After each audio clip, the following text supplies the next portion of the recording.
Video को start करने से पहले मैं आपको बता दूं कि चैनल को जाकर सब्सक्राइब कर लें, वीडियो को लाइक कर लें और बेल आइकन ऑन कर लें ताकि सबसे पहले नोटिफिकेशन आपको मिले। तो करते हैं वीडियो की स्टार्टिंग। वीर अपनी जेड स्किन की मदद से उस दीवार को तोड़ने की कोशिश करता है, लेकिन वह दीवार बहुत ही ज़्यादा मजबूत थी। इसलिए वीर बोलता है कि यार इसी दीवार को तोड़ना बहुत ही ज़्यादा मुश्किल है। इसके बाद में रूही बोलती है कि मेरे पास सीक्रेट लेवल का एक खंजर है, मैं उससे इस दीवार को तोड़ने की कोशिश करती हूँ। रूही उस खंजर से उस दीवार को जैसे ही मारती हैं तो उस दीवार के ऊपर एक निशान तक नहीं होता है। तो वह सोचती है कि ये बिल्कुल बकवास है।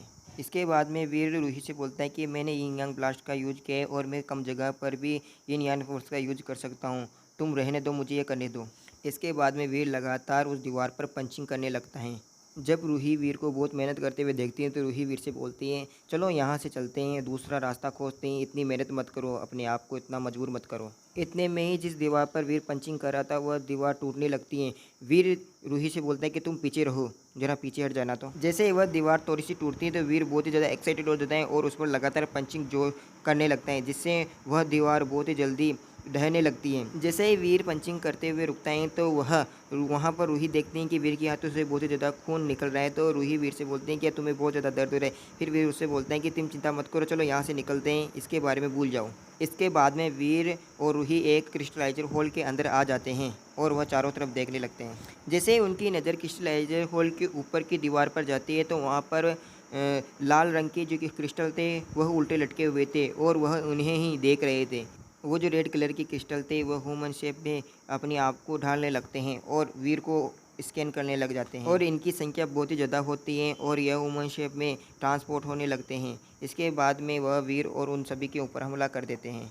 जब वह लाल क्रिस्टल वीर और रूही के ऊपर हमला करते हैं, वीर सोचता है कि इन्होंने भले ही हमारे डाटा को बॉडी डाटा को ले लिया है, लेकिन इन्होंने हमारे मार्शल आर्ट तकनीकों को नहीं लिया है और ये ले भी नहीं सकते हैं। रूही वीर को लड़ते देखकर बहुत ही ज़्यादा खुश हो जाती हैं और वह सोचते हैं कि समान स्तर पर होने के बावजूद वीर से कोई भी नहीं लड़ सकता है, उसे अधिक स्तर वाले वीर से कंपटीशन कर सकते हैं। यह उसने केवल अकेले हासिल किया है, ना तो उसका कोई बैकग्राउंड ज़्यादा अच्छा था ना ही कोई, ये बहुत ही ज़्यादा अद्भुत है। इस तरीके से रूही सोच रही थी।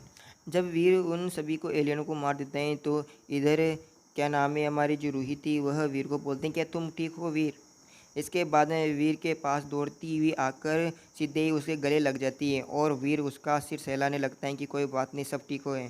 तभी वीर रूही से घबराता हुआ बोलता है, यह स्थान सुरक्षित नहीं है और आप चाहते हो कि मैं कुछ काम करूं, ऐसा नहीं है, ऐसा कांसता हुआ वीर बोलता है रूही से।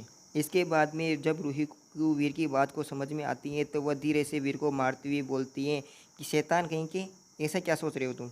जवान होना अच्छा है और ऐसी जगहों पर फ्लर्ट करना बहुत ही ज़्यादा अच्छा है। इस तरीके का होना बहुत ही अधिक सुहाना होता है। इस जब भी यह आवाज़ वीर और रोहित देखते हैं कि यह एक दीवार के पास से आती है और अभी हमें पता चलता है कि यह, और हम देखते हैं कि आवाज़ प्रोफेसर ली की होती है जो क्रिस्टल के दरवाजे से बाहर आते हुए वीर और रूही से बोलते हैं।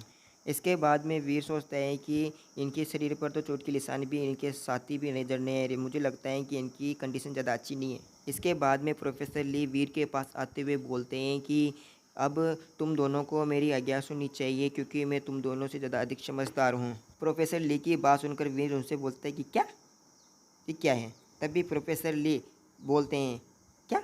हे क्या? वीर और रूही को चिढ़ाता हुआ इस तरीके का एटीट्यूड दिखाता है। इस तरीके के एटीट्यूड को देखकर रूही बोलती हैं कि आपने सुपर डायमंड बॉडी का अभ्यास किया है मुझे लगता है। तभी वीर रूही से बोलता है कि ये सुपर डायमंड बॉडी क्या है। तभी रूही वीर को बता देती हैं कि सुपर डायमंड बॉडी ये दुनिया की टॉप शीर्ष 10 मार्शल आर्ट तकनीकों में से एक ही है। रूही वीर को बताती है कि सुपर न्यूक्लियर बॉडी की ट्रेनिंग करने वाले व्यक्ति को किसी बड़ी सी तोप या किसी न्यूक्लियर बम से उड़ा दिया जाए तब भी वो आसानी से बच सकता है। ये बहुत ही ज़्यादा स्ट्रॉन्ग होती हैं। साथ ही इसमें इसमें सफल होने के लिए 100 वर्ष से अधिक का समय लगता है, इसीलिए इसकी ट्रेनिंग हर कोई नहीं कर पाता है। बहुत ही कम लोग इसको आजमाने की कोशिश करते हैं। और इसके बाद में वह प्रोफेसर ली अपनी डायमंड बॉडी को दिखाने लगता है। साथ ही रूही ये भी बता देती हैं कि जो भी इस स्टेज को पूरा कर लेता है, इसका फाइनल स्टेज, उसकी बॉडी बहुत ही ज़्यादा स्ट्रॉन्ग हो जाती है और उसे हराना बहुत ही ज़्यादा मुश्किल हो जाता है।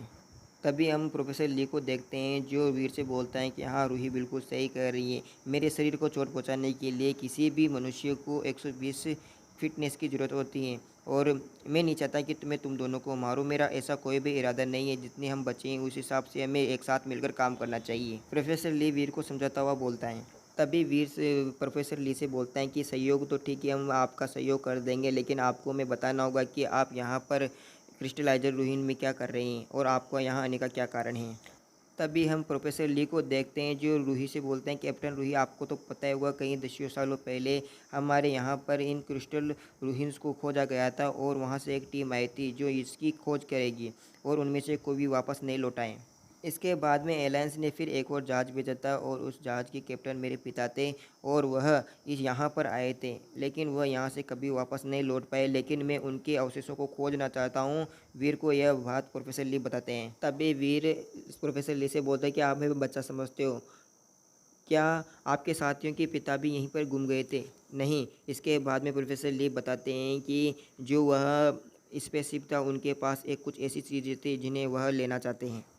फिर वह प्रोफेसर ली वीर को बताता है कि एक क्रिस्टल की है जिसका यूज़ करके यहाँ पर बहुत सी चीज़ों को कंट्रोल किया जा सकता है और इसका यूज़ करके हम बहुत सी अधिक चीज़ें बना सकते हैं। तभी वीर बोलता है कि आप उस चाबी की तलाश करें ना, मुझे नहीं लगता आप उसका यूज़ किसी नॉर्मल कार्य के लिए करोगे, है ना? तभी प्रोफेसर ली बोलते हैं, मैंने वो सब कुछ बता दिया जो आप जानना चाहते थे। आप ये बताइए कि आप मेरे साथ सहयोग करना चाहते हैं या नहीं। तभी वीर बोलता है, आपको क्या लगता है हमें करना चाहिए या नहीं करना चाहिए? रूही को देखता हुआ बोलता है। तभी हम प्रोफेसर ली को जाते हुए देखते हैं और वीर को चिल्लाता हुआ बोलते हैं, आगे खंडरों में एक जगह आएगी जहाँ पर हमें 3 लोगों के सहयोग की आवश्यकता होगी, इसलिए मैं बोल रहा हूँ।